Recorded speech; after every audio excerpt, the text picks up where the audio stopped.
Prêt à décoller. J'ai l'autorisation de la tour de contrôle. Bonjour. Donc, je précise en introduction que j'enseigne l'anatomie depuis quelques décennies et que, de par mon passage dans des pays étrangers, avec des cultures étrangères, j'ai été en face d'étudiants qui avaient une certaine vision du corps humain, ce qui m'a justement amené à réfléchir sur cette nécessité pour un étudiant qui étudie l'anatomie d'avoir justement une vision du corps humain. Mais laquelle? Alors, je suis à l'ISTR donc depuis 2008 et donc j'ai pu enseigner l'anatomie plutôt fonctionnelle.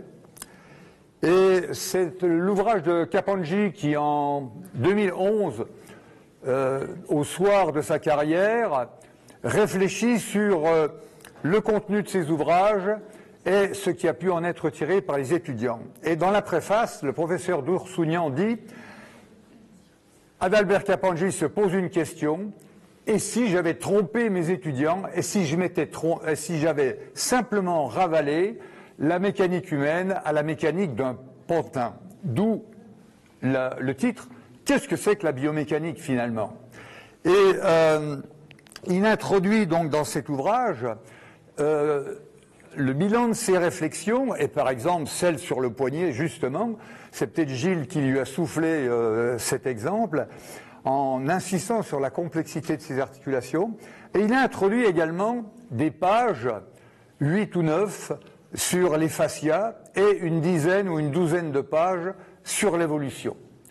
Et à partir de l'expérience de Kapandji, que par la suite on a rencontré, nous avons réalisé des films avec Kapandji, nous avons discuté avec lui, et donc je me suis penché sur tout l'intérêt de motiver mes étudiants en introduisant donc un nouveau paradigme avec des données sur l'évolution et sur les fascias, de manière à donner plus de sens à mes cours d'anatomie. Parce que pendant des décennies, c'est quasiment un demi-siècle que j'enseigne l'anatomie, j'ai vraiment eu l'impression, quelquefois, d'enseigner des données et que ça ne marchait pas. Alors, c'est mon passé sans doute de sportif et d'entraîneur qui le fait, mais il y avait des situations en sport où ça ne pouvait pas être tel qu'on le décrivait. Alors, si on se penche un tout petit peu sur les 137 pages de votre référentiel d'activité et de compétences, 9 fois le mot évolution des sciences apparaît. Toutefois, on constate que le mot anthropologie n'est cité qu'une seule fois, 2 fois le mot fascia et 0 fois le mot myofacial. Donc, on va voir que finalement, il y a un manque dans ces programmes. Alors, pour revenir à l'évolution, j'en parle dès le premier cours, pour donner une certaine vision de notre corps. Nos membres étaient des nageoires, donc je ne vais pas aller plus loin que le professeur Cuny, avec lequel d'ailleurs nous avons réalisé, c'est lui l'auteur principal bien sûr, des vidéos destinées justement à faire comprendre aux étudiants cette évolution en fonction de contraintes, et sous peine évidemment de disparaître lorsqu'on n'arrive pas à résister à ces contraintes. Et parmi ces contraintes aussi, la gravité, et c'est surtout les psychomotriciennes d'ailleurs qui m'ont conduit à évoquer davantage tous les problèmes de la gravité et du polygone de sustentation. Donc, en un mot, nous sommes nés en Afrique, nous sommes des grands singes, nous avons des cousins, nous sommes séparés il y a 6 à 8 millions d'années. Là, les paléontologues ne sont pas du tout d'accord. Et les singes sont donc considérés comme nos cousins, et en particulier le chimpanzé, si on considère seulement le plan de la motricité. Et puis, depuis 300 000 ans, eh bien, on est né pour l'instant au Maroc. La vallée du Rift, apparemment, c'est terminé.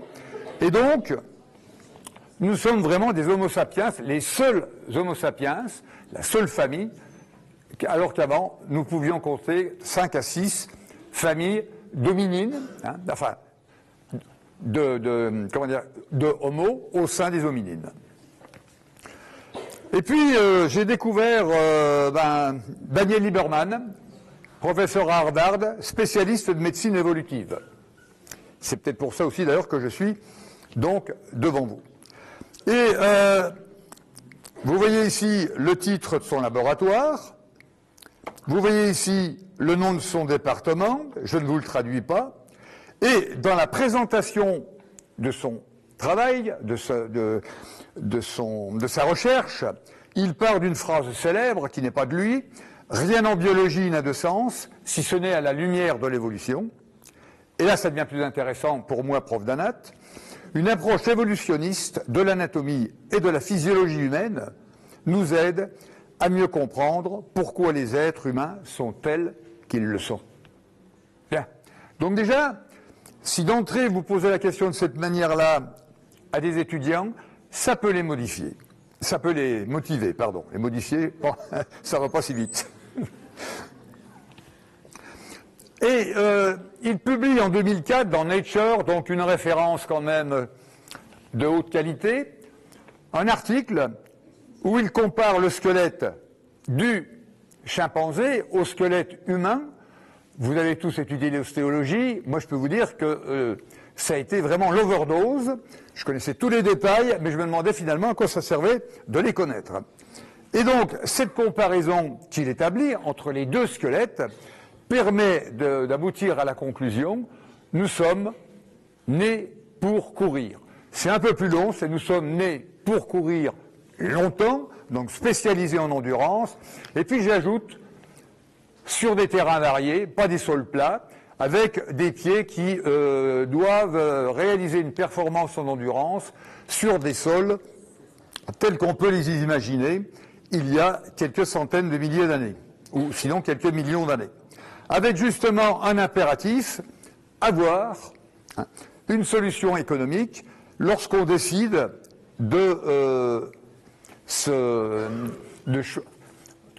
d'adopter la station bipède, la bipédie permanente. Alors, je ne viendrai pas sur les arguments de cette comparaison entre les deux squelettes, ça serait trop long, mais dans la foulée, donc toujours dans Nature, comme ça au moins les références permettent, disons, d'affirmer, ou en tout cas d'être à peu près certain de la validité des données. Noakes, en 2012, part d'un autre principe: nous ne sommes pas faits pour être sédentaires. Le manque d'exercice peut avoir des effets néfastes, multiples et à long terme. Alors ça, c'est aussi intéressant pour notre société actuelle, lorsqu'il est associé en particulier à une mauvaise alimentation. Et puis, l'homme a évolué pour courir, ça va, on le sait, 2004, Lieberman. La sédentarité favorise l'apparition de nouvelles maladies.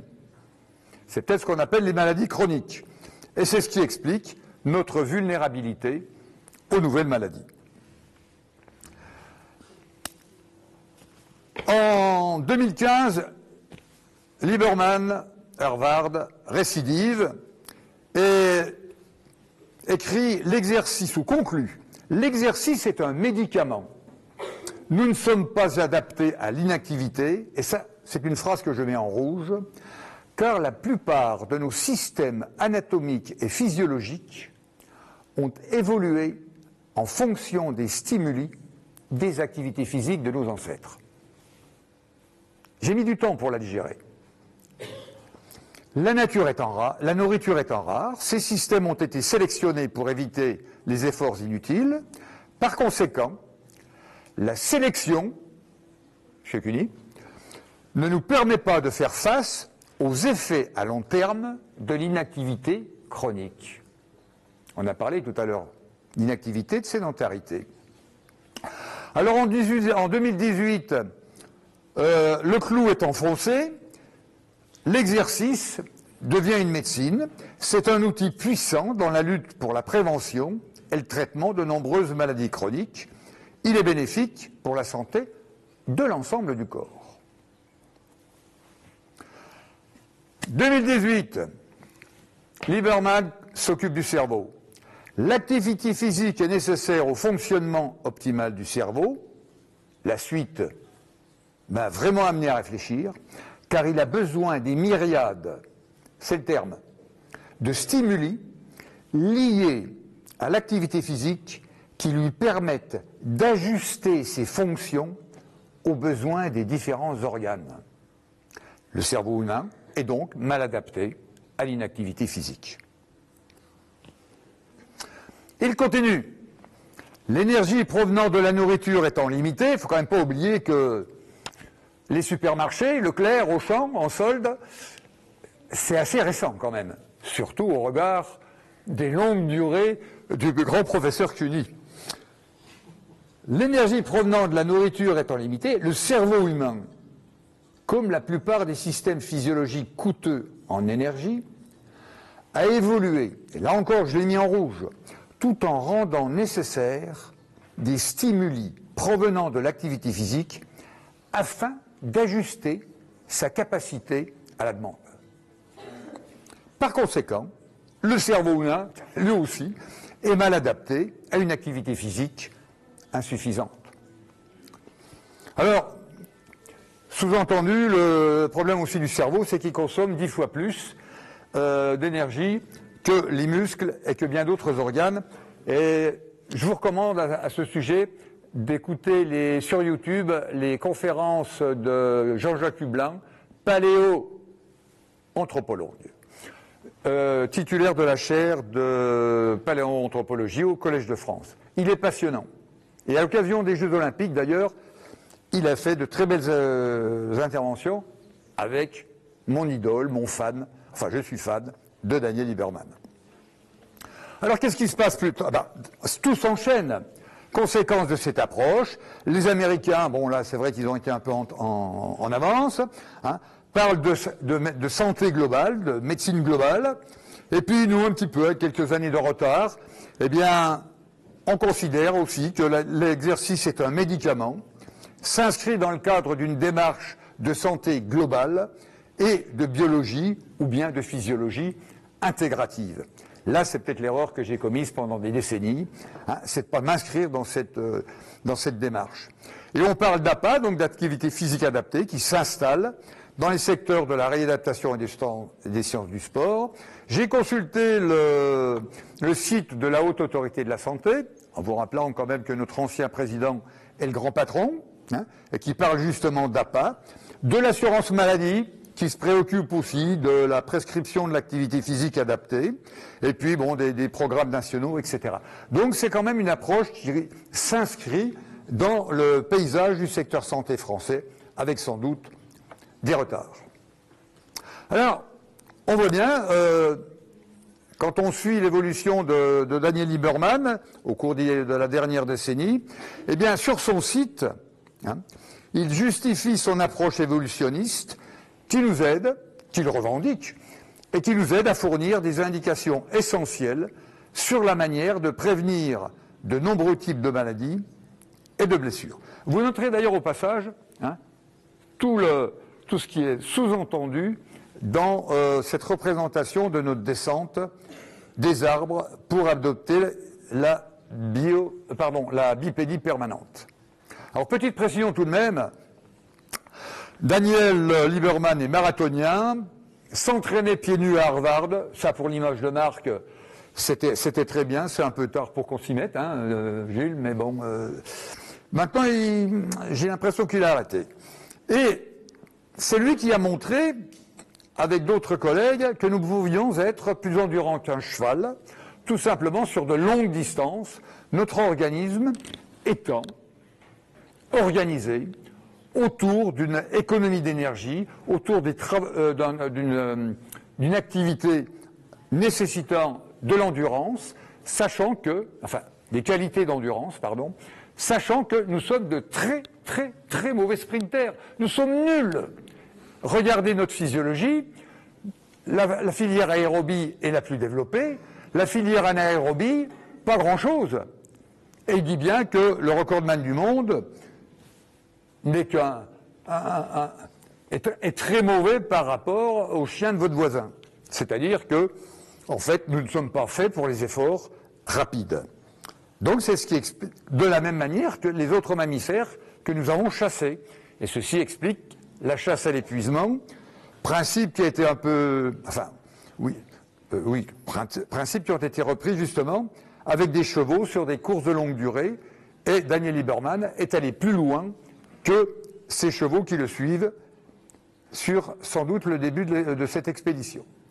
Alors, on peut voir d'ailleurs un article dans un journal israélien, vous détestez le jogging, un professeur de Harvard vous explique comment les humains ont évolué pour devenir des patates de canapé, c'est la traduction en anglais, c'est-à-dire des gens sédentaires.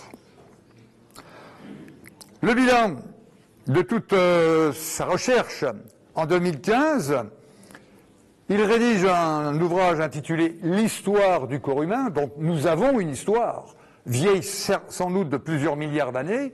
Bon, là, il se cantonne quand même aux derniers millions d'années.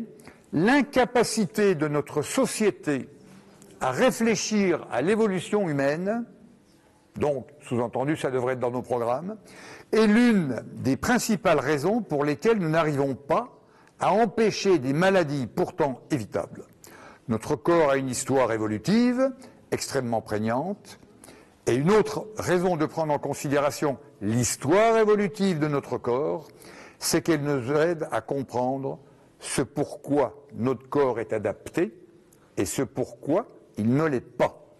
Donc il va parler d'évolution, de 10 évolutions, un nom avec lequel le professeur Cuny n'est pas très ami, voilà, et surtout de nouvelles maladies. Il recense des nouvelles maladies qu'on appelle aujourd'hui des maladies chroniques, mais qu'on constatait très rarement chez nos ancêtres, donc des maladies modernes. Alors, justement, on a quand même évolué en adoptant cette fameuse bipédie, cette fameuse découverte des contraintes de la gravité sur 2 pieds, et les fascias, finalement, sont remis à l'ordre du jour, et donc, comme je le disais, Kapandji regrette de ne pas avoir impliqué les fascias dans sa biomécanique. Bon, Carrasco, qui actuellement est une des meilleures mondiales dans le domaine, qui est la première à avoir rédigé un atlas fonctionnel, pas descriptif, fonctionnel du système facial humain, à l'exception toutefois du périnée et du plancher pelvien, parce que justement, c'est beaucoup trop complexe. Elle résume en une phrase l'état comment dirais-je, le manque d'attention qui est appliqué au fascia. Le fascia, c'est ce qu'on retrouve au fond des poubelles dans les salles de dissection. Alors, justement, c'est ce qu'on retrouve aussi dans la poubelle de notre boucher. Et je vais vous parler des fascias après plusieurs visites chez mon boucher. Toutefois, on va quand même aller du côté de l'Académie française pour définir le fascia. C'est une membrane conjonctive. Fibreuse, constituée par la réunion de fascia, etc. Bien. Sauf que la gravité et fascia font très bon ménage. Choc, amorti, dispersion d'énergie, synergie, stockage, restitution d'énergie gratuite. Gratuite pourquoi? Un choc. Si votre technique de course est correcte, attention, si votre technique de course est correcte, tout ce que vous faites pour amortir par des flexions d'articulation, plus la mise en jeu de votre système myofascial, aboutit à un emmagasinement d'énergie que vous pouvez restituer et qui rend la course, la marche aussi, très économique, ce qui était particulièrement intéressant dans les situations où la nourriture était rare. Donc évidemment, sur une vidéo sur YouTube, Daniel Lieberman également vous l'explique. Et donc maintenant, je vais essayer de vous permettre une prise de conscience de ce qu'est la réalité de cet organe que l'on côtoie, mais quotidiennement. Allez chez votre boucher, ou regardez ou cuisinez de la viande, et vous allez voir que les fascias sont omniprésents dans l'organisme. Alors, toutefois, quand même, elle n'est pas... l'écran est particulièrement mauvais, mais j'ai trouvé une seule fois une image qui nous permet d'imaginer l'omniprésence du fascia dans tous nos organes. Vous posez un cerveau sur une table, il ne se déforme pas. Vous posez un quartier de viande sur une table, il ne se déforme pas. Un rein, etc., etc. Pourquoi? Parce que, comme le cœur, auquel on a enlevé, grâce à un détergent chimique, toutes les cellules musculaires, il ne vous reste plus que le fascia. Le voilà, le fascia de votre cœur. Et c'est lui qui permet à votre cœur, posé sur une table, de garder sa forme. Et si on enlevait toutes les cellules du corps, Hélène Langevin, à laquelle je me référerai tout à l'heure, Hélène Langevin vous dit, le corps garderait sa forme. Alors, je ne vais pas vous rappeler toutes les enveloppes, toutes les aponevroses qui ceinturent nos muscles, nos faisceaux musculaires. Je vais aller jusqu'à la fibre. Hein. En rappelant justement la définition d'Hélène Langevin, un adhésif de haute technologie qui maintient vos cellules en place. Et ça, comment imaginer cela? Qu'on soit, nous, comment dirais-je, que nos fascias puissent ceinturer toutes nos cellules. Ben, c'est très simple. Il suffit de mettre un morceau de viande, du pot-au-feu, vin déjà mangé, dans de l'eau bouillante, faire bouillir suffisamment longtemps, et qu'est-ce qui vous reste? Ben, vous avez la possibilité de séparer les petits faisceaux, et puis, si la viande a bouilli suffisamment longtemps, bien, vous pouvez isoler chacune des cellules. Le problème, c'est que là, mon boucher m'avait donné un morceau de viande de trop bonne qualité, donc les fibres étaient fragiles. Mais si vous prenez un bon vieux pot-au-feu, bien dur, vous allez voir, vous aurez les fibres qui vont se coincer entre vos dents. 3 minutes? Merci. Alors, on peut observer les fascias, par exemple, qui s'insèrent sur les os, eh bien, tout simplement, en faisant, là encore, bouillir de la viande. On peut se rendre compte que ce réseau fibreux s'épaissit en fonction des contraintes auxquelles les muscles doivent résister. Contrainte faible, on ne voit pas ce système facial. Contrainte importante, on voit traverser les tranches de viande par des traits blancs qui sont en fait des fascias épaissis. Des fascias qui se distribuent dans les 3 directions de l'espace, comme le montre cette image, et donc un système facial qui finalement nous donne une image, ou plutôt les croquis d'anatomie, nous donnant une image falsifiée de la réalité de ce monde des fascias. Je vais aller vite. Ils emmagasinent de l'énergie. Ben oui, un jour, mon épouse faisait cuire un poulet élevé en plein air et très bien musclé. J'ai tiré sur l'aile et j'ai constaté que l'aile se repliait, retrouvait sa position initiale avec vraiment une grande énergie. Et en réalité, j'ai pu, on ne voit rien sur cette image, isoler le fascia triangulaire de l'aile, évidemment l'énergie étant restituée lorsqu'on tire sur l'aile. Le fascia unit et enveloppe nos organes. Oui, on voit rien. Hein. Donc j'ai une image d'un foie dont le boucher, dont l'enveloppe est enlevée par le boucher, et puis le cœur, l'ensemble cœur, poumons et foie qui sont suspendus justement par leur fascia. Là, on voit un peu mieux. Les fibres des fascias sont donc orientées en fonction des contraintes auxquelles elles doivent résister. Là, l'image, franchement, c'est la honte. Mais bon, avec des surfaces de glissement. Ça, c'est vraiment un point majeur.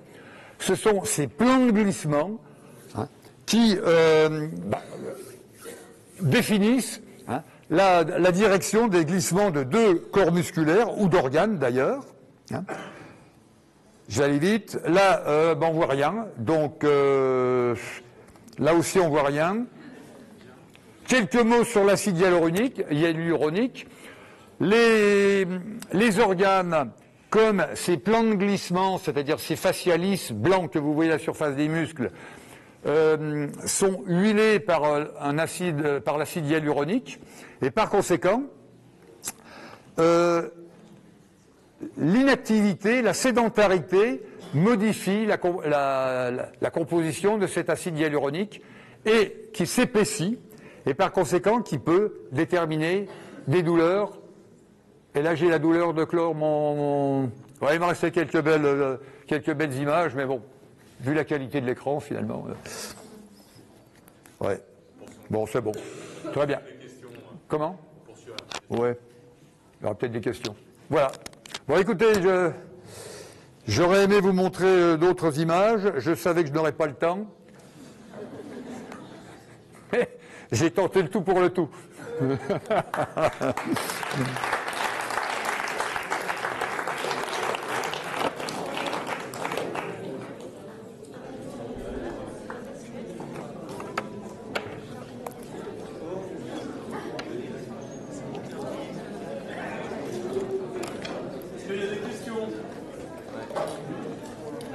Ah bon? Et on parle là? On peut parler? Juste avant, si je finis dans quelques secondes, je me permets de poser une question avant de partir à M. Guimard. Ma question c'est, il ne faut pas dire qu'on évolue pour, on est d'accord. Est-ce qu'on peut parler, chez certains êtres vivants, de plus d'opportunités que d'autres? Et est-ce que ça a déjà été fait de cartographier les êtres vivants en fonction des opportunités qu'offre leur état actuel pour, en gros, quelle est leur marge d'adaptabilité? C'est-à-dire que le tétrapode qui avait développé ses doigts dans l'eau, ça ne lui servait à rien, mais par contre, il avait une adaptabilité beaucoup plus grande pour aller dans d'autres milieux. Est-ce que c'est déjà des choses qu'on fait ou pas?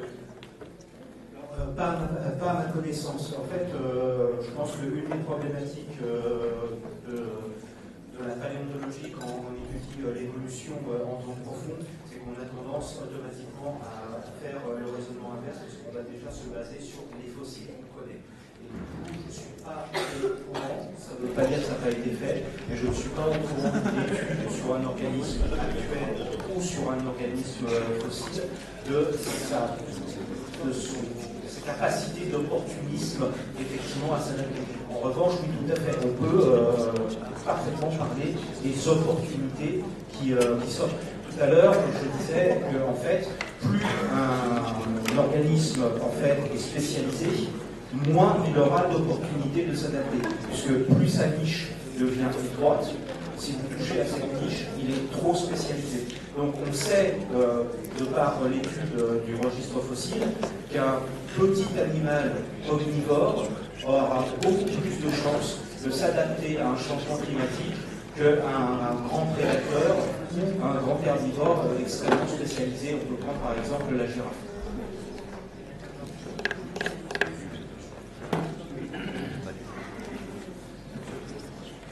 Moi, ce serait une question sur la fascia.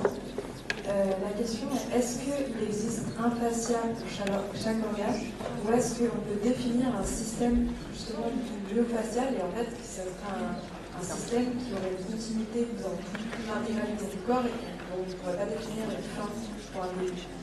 Alors il y a deux questions en fait. Définition du fascia. Donc les spécialistes ne sont pas encore tout à fait d'accord. Bon, on ne va pas rentrer dans le détail. Mais cela dit, le fascia, c'est ce système fibreux, ce tissu conjonctif, en fait, pour faire simple, qui, dans les trois directions de l'espace, unit nos organes, sauf évidemment au niveau des plans de glissement, qui, alors, ne l'oublions pas, parce que je ne l'ai pas dit, qui est innervé. Voilà. Et c'est cette innervation, justement, qui le rend aussi important, en particulier dans le cadre de vos pratiques, plus tard. Donc, pour simplifier, c'est ce qu'on appellerait le tissu conjonctif. Sauf que l'image mentale, la représentation mentale, doit être celle d'un tissu qui est omniprésent. Bon, peut-être c'est l'image du cœur qui est la plus parlante, et qui, à certains endroits, eh bien, s'épaissit en fonction des contraintes, ce qui fait qu'on ne vous... Enfin, je n'ai enseigné longtemps que ces épaississements, sachant que, et malheureusement, bon, j'ai pas eu le temps, c'est que ces fascias, dans les trois directions de l'espace, peuvent se prolonger, entourer, ceinturer, par exemple, d'autres muscles, puisque c'est l'appareil locomoteur. Et par conséquent, il peut y avoir un transfert d'énergie, de telle sorte que, en fait, un muscle ne travaille jamais seul, il va travailler en synergie avec les autres, sachant que ce sont les fascias qui vont envelopper, qui partent de ce muscle pour envelopper les muscles adjacents, qui vont également travailler en synergie. Alors, un exemple, pendant très longtemps, j'ai enseigné la terminaison du biceps avec, vous savez, ces longs prolongements qui ceinturent médialement et latéralement l'avant-bras, le haut de l'avant-bras. En réalité, c'est tout simplement des fascias épaissis qui vont transmettre une partie de leur force et engager dans des synergies les muscles de l'avant-bras. Voilà. Et la deuxième question, alors du coup, il y avait une deuxième partie dans votre question. Oui, vous avez répondu, c'était de savoir est-ce que finalement c'était une seule et même entité ou est-ce qu'il y avait différentes entités physiques à ça. Maintenant, la question qui me vient à l'instant, c'est vous avez parlé d'innervation. Et nous, quand on apprend les innervations, on ne dit pas si c'est pour le fascia. Donc c'est quelle innervation? On va y répondre après. Ouais. C'est celle d'après. Mais ce qu'on peut dire, c'est qu'un rôle des fascias est de protéger les vaisseaux sanguins et les nerfs, justement dans des gaines. Et toute altération du fascia, par exemple avec la sédentarité, peut occasionner en particulier des douleurs, puisqu'ils sont riches en nocicepteurs, hein, comme ils sont riches également en éléments proprioceptifs. Moi, j'avais une question pour M. Cuby. Vous avez parlé pendant votre présentation des forces évolutives qui ont poussé à la formation de notre corps actuel, notre corps au sens d'espèce. Et je me demandais si ces forces étaient encore valables pour l'humanité moderne, dans le sens où on vit dans des sociétés où on a réussi à pallier à certains manquements biologiques qui amènent du coup à des sélections naturelles ou des isolations géographiques au sens relationnel et reproduction qui ne sont plus valables dans nos sociétés. Alors en fait, non, pas du tout. Encore une fois, on va revenir un peu à ce problème d'unité. On est là, franchement, vous êtes en train de raisonner au niveau de l'individu. Par rapport aux individus de notre population, effectivement, on a, par la médecine, permis d'augmenter la longévité de notre vie. Mais je n'aime pas tellement le terme de force évolutive. Je préfère tout à fait quand vous avez parlé de sélection naturelle. C'est pour ça que j'ai un gros problème avec le terme de dysévolution, parce que, en fait, qu'est-ce qui se passe? Notre environnement est en train de changer. On change notre environnement. On change également notre mode de vie. L'évolution, c'est quelque chose qui va se faire sur un certain nombre de générations. C'est-à-dire que c'est quelque chose qu'on va avoir beaucoup de mal à voir sur 3 ou 4 générations. En revanche, sur 10 générations, on va commencer à voir des choses. Moi, je vous parie qu'effectivement, nous allons avoir des modifications morphologiques qui vont se déplacer, qui vont apparaître à cause d'un changement d'environnement, d'un changement de mode de vie. On a fait énormément de progrès au niveau de la qualité de vie d'un individu. À l'heure actuelle, nous sommes totalement incapables de toucher vraiment à la qualité de vie de la population. Avec quand même un petit bémol, on est rentré dans une ère où on est un peu capable de fausser le jeu, parce qu'à l'heure actuelle, on va permettre à des individus donnés, effectivement, de transmettre leur patrimoine génétique, parce qu'on les aura soignés, guéris. Donc, on va un petit peu déstabiliser en fait la sélection naturelle. Même ce patrimoine que vous allez transmettre, vous donnez l'opportunité de le transmettre à partir du moment où la descendance se retrouvera dans un environnement auquel elle ne sera pas adaptée. Sur le long terme, on n'a rien changé. Donc c'est vrai que j'entends beaucoup ça. Nous sommes capables de modifier notre environnement, donc nous ne sommes plus soumis à la sélection naturelle. Ça, c'est vrai, encore une fois, pour l'individu, au niveau de la population. Non, je vous rassure, on va continuer à évoluer. Je peux même vous dire qu'on va disparaître. Mais ça va prendre beaucoup de temps. Oui, mais Daniel Lieberman aborde justement cette question et il parle d'évolution culturelle, c'est-à-dire nos modes de vie proprement dit.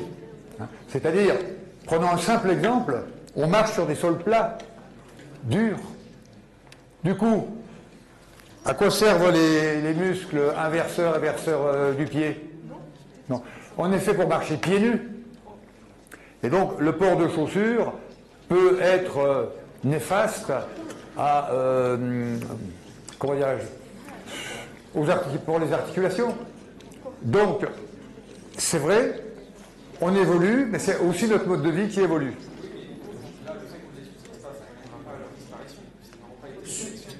Alors, c'est ce que j'allais dire. À l'heure actuelle, on est incapable, pour la plupart d'entre nous, moi en tout cas, j'arrive pas à courir pieds nus sur un sol irrégulier, j'ai un peu trop de problèmes. Mais effectivement, on va, en réalité, et c'est pas une évolution, mais il est tout à fait probable que d'ici une dizaine de générations, on soit incapable de courir sans chaussures, tout simplement parce qu'on aura été sélectionné par rapport à l'utilisation des chaussures. Les muscles ne vont pas disparaître, mais par contre, on peut tout à fait envisager une atrophie. Il y a très peu de choses qui disparaissent en réalité sur le processus évolutif. Qu'est-ce qui fait ce caractère d'adaptation? C'est quand cette opération, il n'y a pas l'information génétique par rester la même. Oh, attention. Alors, on est revenu un peu de l'information génétique. Le tout génétique, c'est terminé. On sait maintenant qu'il y a une importance très importante des phénomènes d'épigénétisme. La raison pour laquelle vous avez atrophie d'un organe qui n'a pas vraiment d'utilité, elle est purement sur un bilan énergétique. C'est-à-dire que globalement, un embryon qui ne va pas développer ses muscles, va faire une économie d'énergie, ce qui pourra lui permettre d'arriver à maturité peut-être un petit peu plus tôt. Donc, encore une fois, lui donner ce petit avantage. Encore une fois, il faut bien voir que le phénomène, il se fait à contrario de ce qu'on pense en général. Il n'y a pas de but. Si jamais vous avez une atrophie de tel muscle, c'est parce qu'en contrepartie, ça va vous donner un avantage pour autre chose. De toute façon, on est bien d'accord, on ne raisonne pas au niveau de l'individu. Donc ce genre de phénomène, ça prendra beaucoup plus de temps. Mais on peut avoir des adaptations qui sont des apparitions, des adaptations qui sont très rapides. Notre capacité à digérer le lait, c'est quelque chose qui est apparu en moins de 1000 ans en réalité. Parce que effectivement, ça nous donne là un avantage qui est en termes énergétiques, en termes de nutrition, qui est évident. Donc, vous allez accélérer le phénomène. Mais si on est en train de réfléchir sur quelque chose dont l'intérêt est beaucoup moins évident, la pression de sélection naturelle, elle sera moindre. Ça ne veut pas dire que vous n'avez pas du tout de pression. Voilà. Donc, encore une fois, non, on va continuer à évoluer. On a peut-être un petit peu changé les règles du jeu, mais très sincèrement, changer les règles du jeu au niveau de l'individu, c'est vraiment des changements à la marge. Moi, j'avais une question par rapport au fascia. Donc, ça ressemble, c'est une tissu conjonctif, donc ça ressemblerait fortement au ligament. Je veux savoir si c'est le système ligamentaire qui fait partie du système de fascia ou si c'est deux systèmes différents. On y répond après. J'y réponds après. J'y réponds après dans le... D'accord. Qui veut d'autres questions?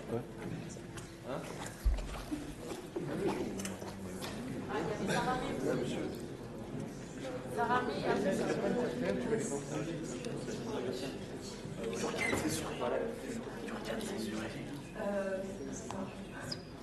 j'avais une question pour M. Tisti. Vous avez commencé en disant que vous travaillez dans plusieurs pays, vous avez plusieurs visions du corps différentes. En fait, ça m'intéresse de savoir ce qu'il y a derrière, si vous avez des exemples. Comme il marche derrière moi, Elle disait que tu avais évoqué le fait qu'en travaillant dans des pays différents, tu avais une vision différente du corps en fonction de ces pays-là, et elle voudrait que tu développes un peu plus. je vais vous citer un exemple. Oui. Je vais vous citer un exemple. J'ai donné des cours à la fac de médecine, enfin un cours à la fac de médecine de Reims, c'était le membre supérieur, l'épaule. Je voulais parler donc de l'évolution de l'épaule. Et j'ai demandé à ma collègue si c'était pertinent, en lui posant la question, est-ce que tu abordes cette question-là? Elle m'a dit, il ne vaut mieux pas. Bon, quand j'étais au Cameroun, les actes de sorcellerie existaient. Par exemple, quand j'ai enseigné, j'enseignais également la physiologie, quand j'expliquais, disons, l'oxygénation, etc., et qu'on ne pouvait pas tenir très très longtemps quand même en apnée, un étudiant m'a dit, Monsieur Thirier, vous avez devant vous une étudiante qui, elle, dans le Mbam, un fleuve du Cameroun, est restée 24 heures sous l'eau. Donc il y a deux physiologies, hein, il y a la vôtre, et puis il y a la nôtre, parce qu'on y croit également. Donc ils sont à cheval sur deux cultures, ces étudiants. Ça ne veut pas dire qu'ils étaient tous convaincus, mais il y en avait qui... il fallait être prudent, hein, dans certaines... dans certaines approches, on va dire, mais à cette époque-là, je ne m'intéressais pas à cette question-là, si vous voulez. Hein. J'étais dans le descriptif, ça ne me posait pas beaucoup de problèmes. Voilà. Oui, bonjour, j'essaie de faire rapidement, merci pour vos interventions. Donc vous avez déjà un peu abordé la question du milieu sédentaire dans lequel on évolue actuellement. D'autant plus que la sédentarité, c'est un facteur d'infertilité. Du coup, je me demandais, dans un premier temps, si la sédentarité peut être une forme de pression de sélection. Et ensuite, si on remarque des adaptations, des évolutions ou une sélection naturelle face à ce milieu sédentaire. Oui. Baisse de la natalité, c'est une baisse de la natalité, c'est pas une disparition de la natalité. Là, franchement, encore une fois, je pense qu'on va avoir une modification qui sera à la marge. Je ne pense pas qu'on puisse vraiment parler de pression sélective. En revanche, que la sédentarité, effectivement, représente en soi une pression sélective, c'est quelque chose qui pourrait être tout à fait envisageable. Je dois vous admettre que là, tout de suite, à chaud comme ça, j'ai un petit peu mal à trouver des exemples concrets. Je ne sais pas si la médecine spatiale peut m'aider par rapport à tout ce qu'il avait été dit sur les modifications, le manque de résistance cardiaque, mais on pourrait envisager effectivement un cœur qui soit moins performant au sens où on l'entend aujourd'hui et qui finalement serait plus en mesure de résister à une vie sédentaire pourrait devenir tout à fait un avantage qui pourrait être sélectionné. Là, je demande votre avis, mais ça pourrait être un exemple de sélection sur une adaptation à une vie sédentaire. Encore une fois, pour moi, l'adaptation à la vie sédentaire que nous menons, elle est assez totalement inéluctable, et je n'envisage pas comme 10 évolutions, parce que si c'était une 10 évolutions, ça veut dire qu'on parle de quelque chose de bien, et puis on revient sur quelque chose qui est mauvais. C'est pas du tout ça. C'est simplement, on aura des organismes qui seront un peu mieux adaptés au mode de vie que nous avons aujourd'hui. Après, il n'y a pas de jugement de valeur. En tout cas, moi, je ne peux pas faire de jugement de valeur. Mais oui, je pense que notre vie sédentaire aujourd'hui, elle peut donner prise, effectivement, à des forces de sélection naturelle.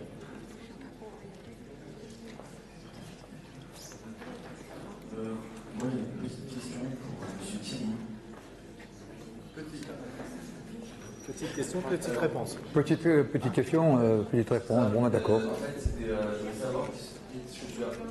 je voulais savoir ce que vous pensiez de l'allégorie que j'utilise pour la vulgarisation des fascias avec des gens autour de moi, avec l'orange.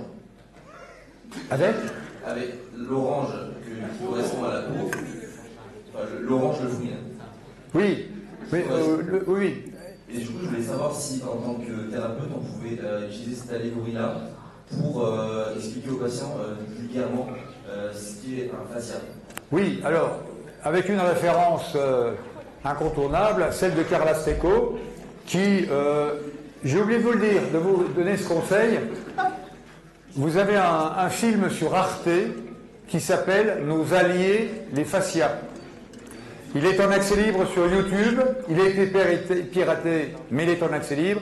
Et vous pouvez, il fait 500 000 vues tout de même, et vous pouvez louer sur Arte pour 3 € ou l'acheter pour 6 €. Vous voyez, là je peux vous répondre. Et Carla Stecco, sur une séquence, coupe un pamplemousse en deux. Alors je ne sais plus si c'est dans cette vidéo proprement dite, et elle explique justement cette union des cellules, donc avec une peau comme nous, une zone intermédiaire avec les quartiers de pamplemousse, ou si vous préférez les muscles, sur l'humain, et ça permet de prendre conscience de cette union de chaque cellule à la cellule contiguë, et en même temps de chaque quartier ou de chaque muscle uni au muscle adjacent.